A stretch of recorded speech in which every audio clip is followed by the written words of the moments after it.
বাংলাদেশের সকল নাগরিক গতকালকে যে ভিডিও ফুটেজ প্রকাশিত হয়েছে এই মিটফোর্ড হাসপাতালের সামনে মধ্যযুগীয় কায়দায় আমার ভাই পলাশ ভাইকে হত্যা করা হয়েছে।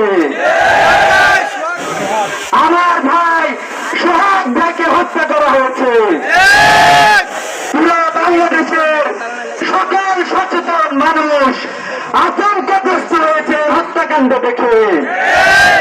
আমরা বলতে চাই সন্ত্রাসীরা আমাদেরকে আতঙ্কগ্রস্ত করতে এই হত্যাকাণ্ড ঘটিয়েছে।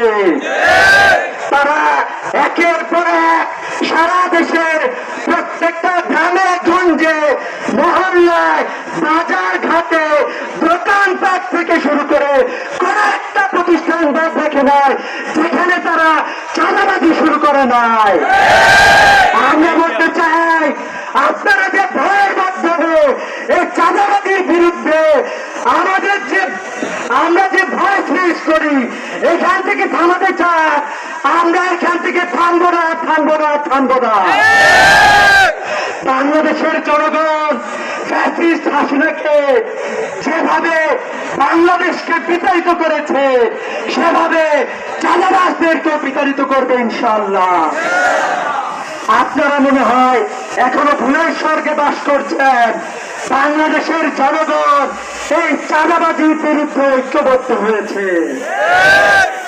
আমি এই জনগণকে ছাত্র সমাজকে আহ্বান জানাবো আমাদের চিন্তায় বিপ্লব নিয়ে আসতে হবে।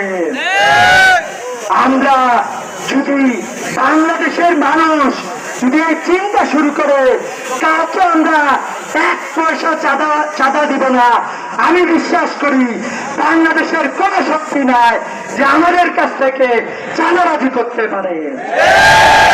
আপনারা একটা চাঁদাবাজির একটা সাইকেল তৈরি করেছেন। গ্রাম থেকে শুরু হয়, দোকান থেকে শুরু হয়, আস্তে আস্তে বড় নেতা পান, এইভাবে একবারে সব জায়গা পর্যন্ত এই চাঁদার ভাগ পৌঁছে যায়। আমরা আপনাদেরকে হুঁশিয়ার উচ্চারণ করতে চাই, জনগণের টাকা নিয়ে জনগণের সম্পদ নিয়ে এটা প্রকাশ্য চুরি এবং বাটপারি। যারা রাজনীতি করেন জনগণের জন্য রাজনীতি করলে আপনারা মাঠে আসেন, জনগণের সাথে অংশগ্রহণ করেন। অন্যথায় আপনারা রাজনীতি শেষ করে আপনারা চুরিতে ঢুকে যান।